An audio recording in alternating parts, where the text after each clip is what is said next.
pekan ini puluhan ribu jamaah Indonesia sudah mendarat di tanah suci. Kita syukur bahwa Indonesia ini bukan negara sembarangan.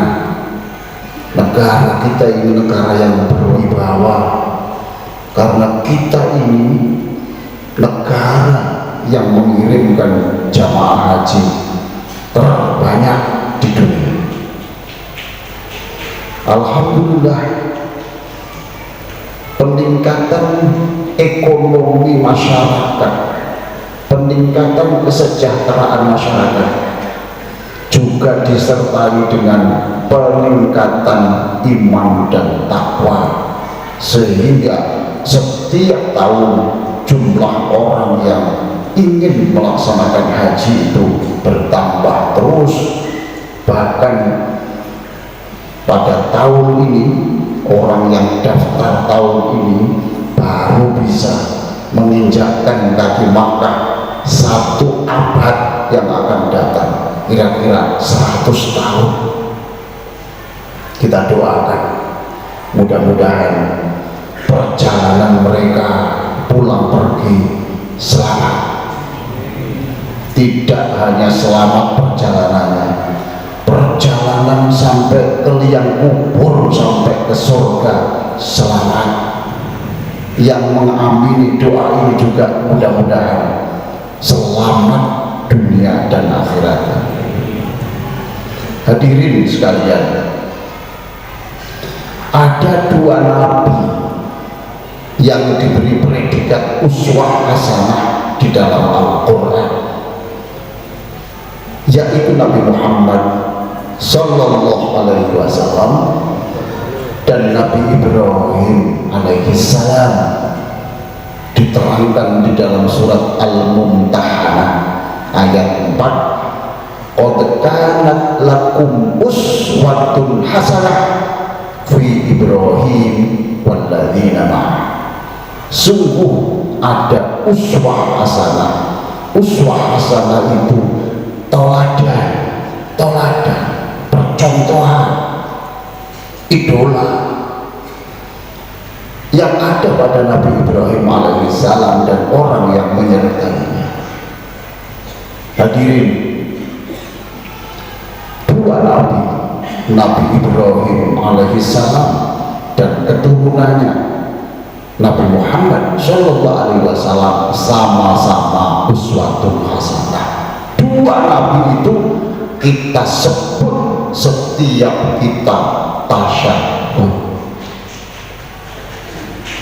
Hadirin, berarti untuk mengenang Nabi Muhammad tidak harus di tanah suci.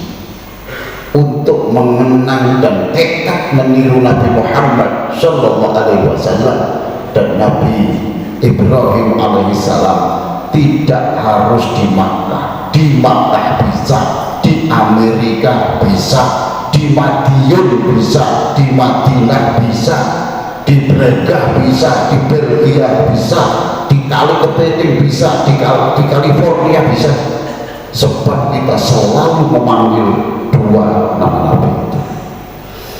Oleh karena itu, bapak-bapak dan saudara-saudara sekalian, jamaah Masjid Ampel yang sangat saya muliakan, bagi kita yang ingin ke Makkah Madinah tapi sampai wafat belum bisa tersampaikan, belum terlaksana karena ekonomi, karena kuota, karena kesehatan, apapun, kita mohon agar supaya setiap sholat ketika menyebut 2 nabi itu diberi pahala seperti pahala umroh dan haji.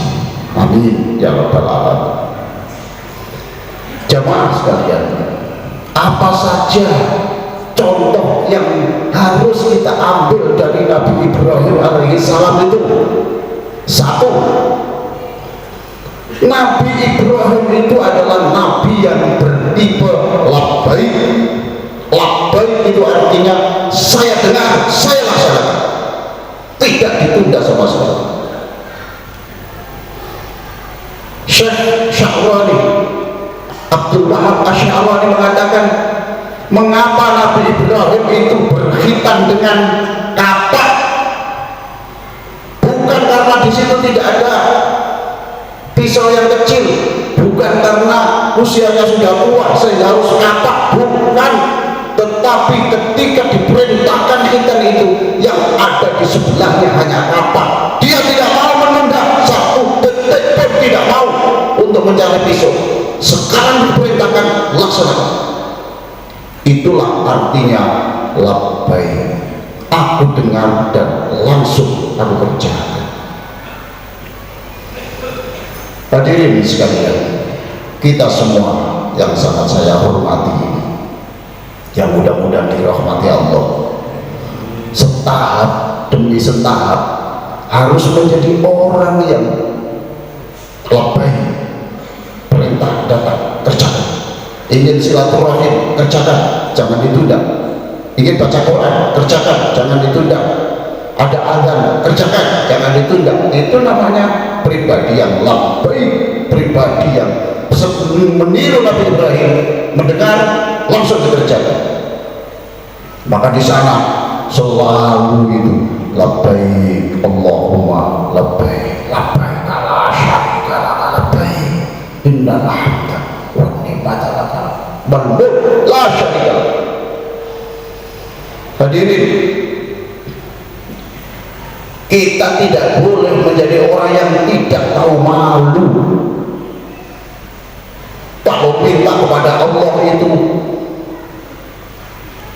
inginnya segera dijawab Allah, tapi kalau mendengar perintahnya Allah tidak segera dijawab, itu tidak tahu malu, tidak tahu malu.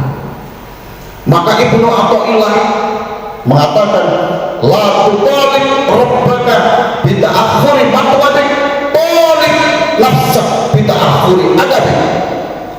Jangan bertanya kenapa Allah engkau menunda pemberianmu, tetapi tanyalah kepada dirimu mengapa engkau menunda-nunda melaksanakan perintahku.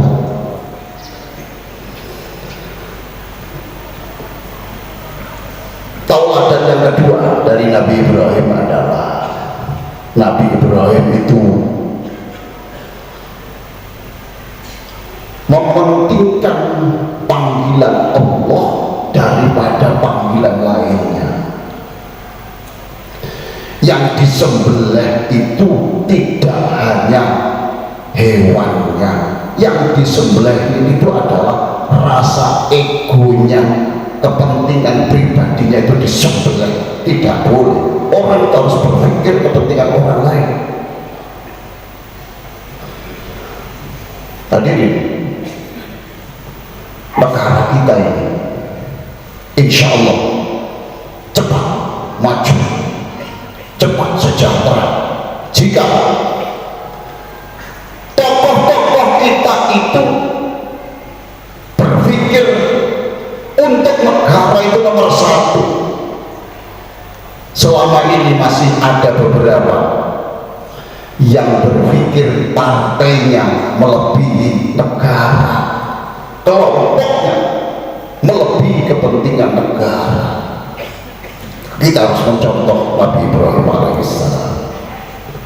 Yang ketiga, Nabi Ibrahim itu orang yang selalu mengedepankan dialog, menyerap aspirasi dari bawah. Bahasa Inggrisnya tidak top down tapi bottom up. Sebenarnya Nabi Ibrahim bisa saja ketika dapat perintah untuk menyembelih anaknya langsung bisa sebelum, tapi tidak, karena yang menjadi sasaran ini adalah anaknya. Ketika Ismail itu berlari-lari main-main, dirangkulnya dengan saya dan diberitahu, aku dapat perintah dari Allah untuk menyembelihmu. Kata Ismail, laksanakan. Dan dilabbaik pada bapaknya, meniru labbaik pada anaknya. Banyak kebijakan-kebijakan negara kita ini yang tidak menyerap aspirasi dari bawah, kemudian jadilah keputusan-keputusan itu tidak bisa dilaksanakan di lapangan.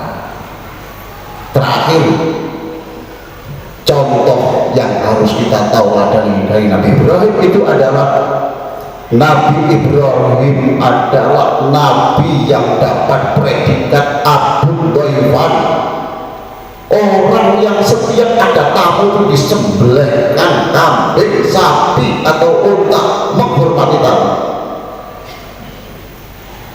Abu Dhaifan,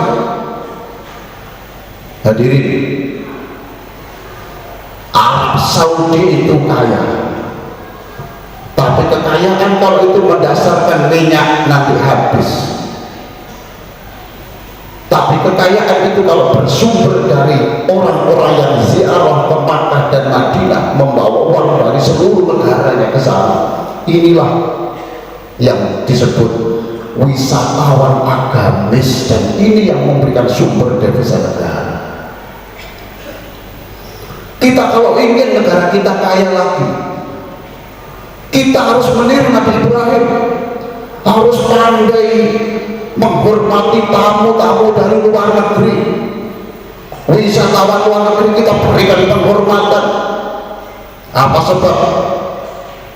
Di dalam laporan tahunan, negara-negara yang paling ramah kepada tamu itu ada beberapa.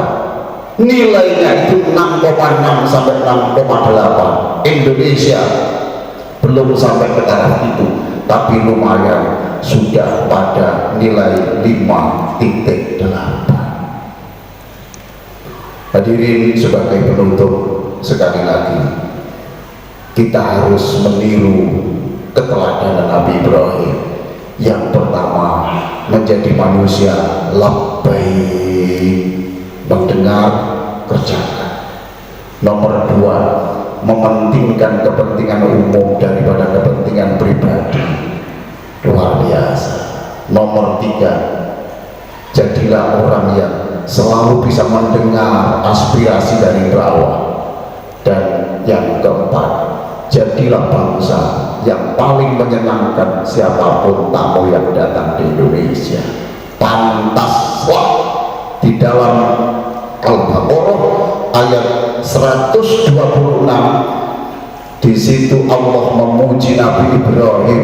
Ibrahim itu doanya luar biasa. Apa doanya? Ya Allah, ini ketika selesai membangun Ka'bah, ya Allah, jadikan negeri kami ini aman, jadikan negeri kami ini nyaman, dan jadikan negeri kami ini penuh orang yang beriman. Barakallahu li wa lakum bil Qur'an al-azim wa nafa'ani bima fihi min ayati wa dzikril hakim wa qur rabbi wa anta khairur rahim.